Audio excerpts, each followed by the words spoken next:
Welcome to CYC News for today, the 29th of December 2013 AD and the 20th of Kiak 1730 AM. I'm Natalie Millad. And I'm Marina Boucher. In today's headlines, Egyptian armed forces begin restoration of Prince Tadros Church in Minya. Muslim Brotherhood clashes in Egypt are responsible for 3 deaths. Beirut blast kills Sunni ex-minister Mohamad Chatah. And New York District Judge William Pauley rules NSA surveillance lawful.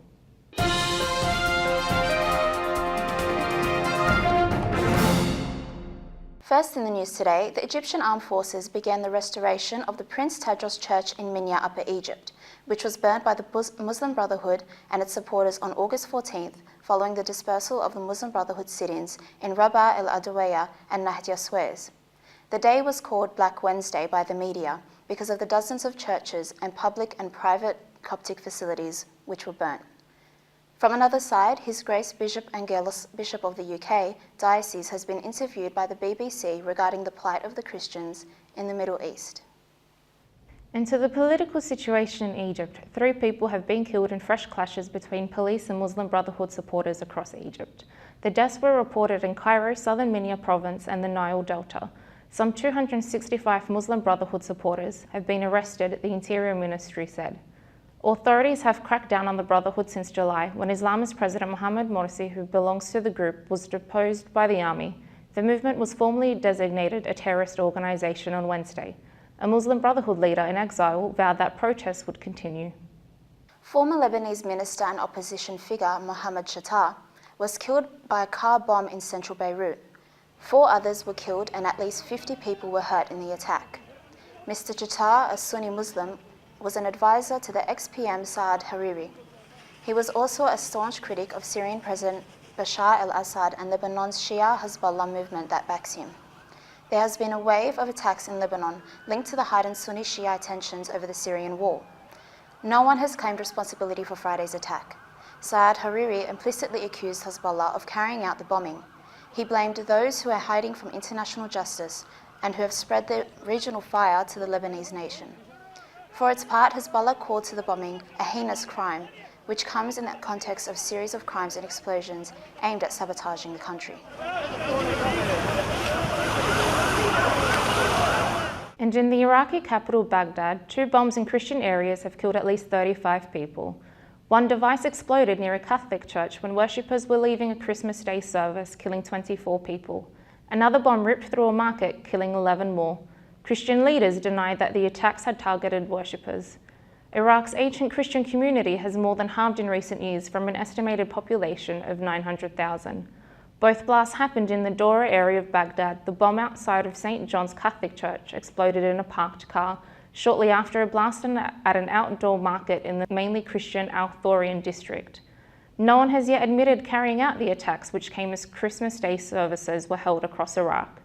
During a service at St. Joseph Chaldean Church in the Qura area of the capital, Father Saad Serabim called for the peace and security for all Iraqis.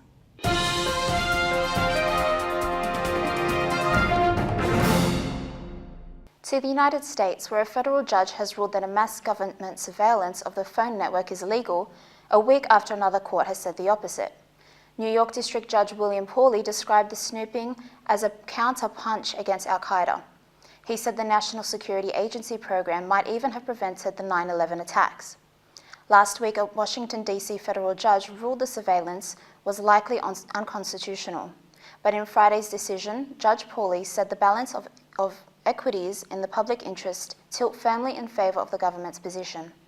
More than 130,000 householders in parts of the US and Canada still have no electricity supply after last weekend's ice storm. As of Friday morning, about 64,000 customers remained without power in the US state of Michigan, and 12,000 were in the dark in the state of Maine.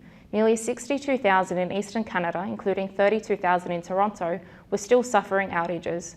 The 10 deaths in the US and 17 in Canada have been blamed on the storm. Several of those were from apparent carbon monoxide poisoning caused by generators, charcoal stoves, and other appliances that people have been using to heat their homes in freezing temperatures. In Africa, the Zimbabwean ambassador to Australia has claimed asylum, branding President Robert Mugabe's government as illegitimate. The Canberra Times newspaper posted a video of Jacqueline Zimbuela saying that July's elections in Zimbabwe had been stolen.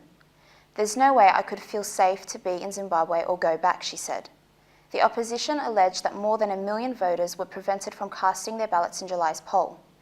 The polling stations where the violations accused have occurred were mostly in the capital and urban areas considered to be strongholds of the opposition movement for democratic change. Australia, along with several other Western countries, had expressed concern of the conduct of the poll, but African monitors praised the election as peaceful, while noting some irregularities. Ms. Swambila said that she had been subject to threats and a smear campaign.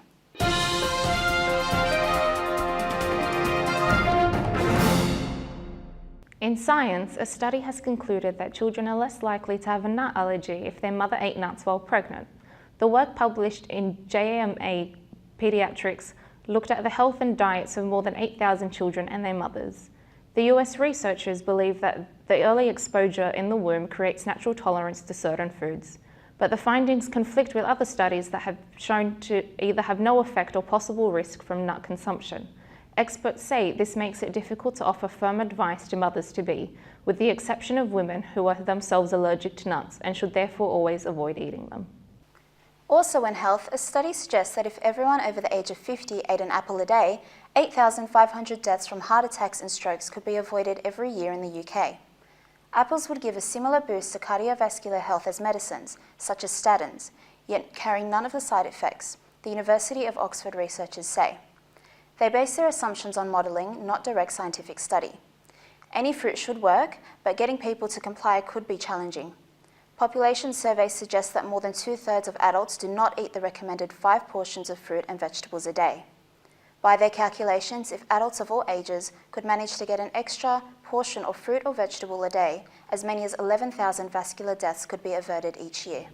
And that's all for CYC News today. Stay tuned for more Christian content on CYC. I'm Marina Boucher. And I'm Natalie Malad. From the CYC studios in Sydney, Australia, good night and God bless.